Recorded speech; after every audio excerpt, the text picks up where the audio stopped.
नमस्कार दोस्तों, क्या आपको पता है कि पुरी स्थित भगवान जगन्नाथ मंदिर में 22 सीढ़ियां हैं। उस 22 सीढ़ी में से तीसरा सीढ़ी ऐसा है जिस पर अगर भक्त अपना पैर रख दे तो भक्त का सारा पुण्य नष्ट हो जाता है। आखिर ऐसा क्यों? आइए हम इसी के बारे में आज जानते हैं। आप जानते हैं कि प्रभु हैं, ईश्वर हैं, वो भक्त वत्सल हैं।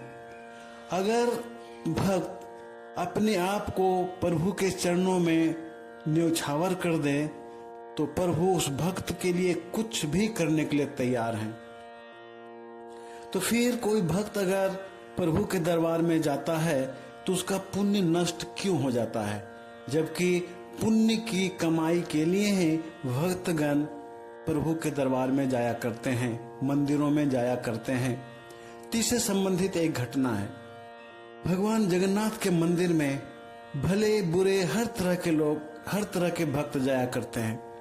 और वैसे भक्त जिसने अपने जीवन में पाप कर्म किया हो तो वो भगवान जगन्नाथ के मंदिर में जाने के बाद उसका पाप कर्म नष्ट हो जाता था और पुण्य में बदल जाता था।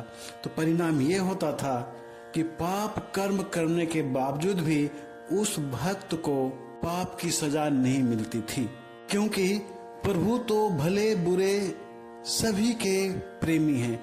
वो ये नहीं देखते हैं कि किसने हमें क्या चढ़ावा दिया, वो ये देखते हैं कि किसके अंदर भक्ति की भावना कितनी है। अगर कोई चोर है, पाप करता है, लेकिन उसके अंदर भक्ति की भावना अधिक है ईश्वर के प्रति, तो ईश्वर का कृपा उन पर जरूर बनेगा। लेकिन अगर कोई भक्त है, सुबह शाम पूजा पाठ करता है, लेकिन उस भक्त के अंदर ईश्वर के प्रति भक्ति की भावना की कमी है, तो उसे पुण्य कम मिलेगा। एक बार यमलोक में यमराज के दिमाग में ये बातें आई कि हमारे दरबार में वैसे लोगों की कमी होते जा रही है जो पाप कर्म करके आते हैं।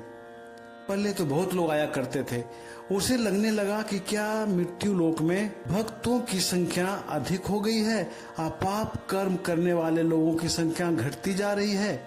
उन्होंने पता लगाना शुरू किया तो पता चला कि जो पाप कर्म लोग करते हैं वो भी भगवान जगन्नाथ के मंदिर में जाकर पुण्य की भागी बन जाते हैं। ऐसी स्थिति में उन्हें चिंता होने लगी और एक बार वो भगवान जगन्नाथ के मंदिर में पहुंचे, हाथ जोड़ कर विनती की कि हे प्रभु, जो इंसान पाप करता है उसे पाप कर्म की सजा तो मिलनी चाहिए और जो पुण्य करता है उसे पुण्य की सजा मिलनी चाहिए। ऐसा ना हो कि जो पाप कर रहा है और उसे पुण्य मिल जाए। ये तो मेरे समझ से गलत है। कृपया आप हमें समझाएं कि ऐसा क्यों है। भगवान जगन्नाथ यमराज को समझाते हुए बोले कि हमारे दरबार में जो भी लोग आते हैं वो पुण्य के भागी बनते ही हैं, लेकिन जिसने गलत काम किया है, जिसने पाप कर्म किया है, उसे भी पाप की सजा मिलनी चाहिए। ये तो अटूट रीति है।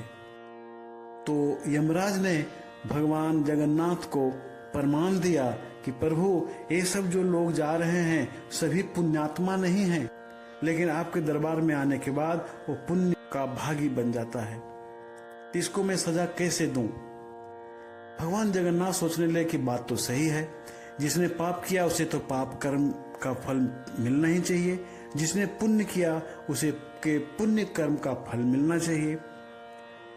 भगवान जगन्नाथ ने यमराज को समझाते हुए कहा कि आप ऐसा करो, आपका प्रभाव हम अपने मंदिर के 22 सीढ़ियों में से तीसरी सीढ़ी में दे देते हैं। तीसरा सीढ़ी पर आपका प्रभाव रहेगा और जो भक्त उस तीसरा सीढ़ी पर अपना पैर रख देगा उसका पुण्य नष्ट हो जाएगा और वो पाप कर्म का भागी होगा और इस प्रकार वो आपके दरबार में जाएगा। तभी से भगवान जगन्नाथ के मंदिर में जो 22 सीढ़ियां हैं उसमें से तीसरा सीढ़ी पर यमराज का अधिकार है और जब कोई भक्त उस तीसरा सीढ़ी पर पैर रख देता है तो उसका सारा पुण्य नष्ट हो जाता है। आप कभी भी वहां अगर गए हैं या जाते हैं तो आप नोटिस कीजिएगा कि तीसरा सीढ़ी है उसका रंग अलग है। तो भक्तों, आप जब भी कभी भी वहां जाएं भगवान जगन्नाथ के मंदिर में, तो भूल कर भी तीसरी सीढ़ी पर पांव मत रखना। जय भगवान जगन्नाथ।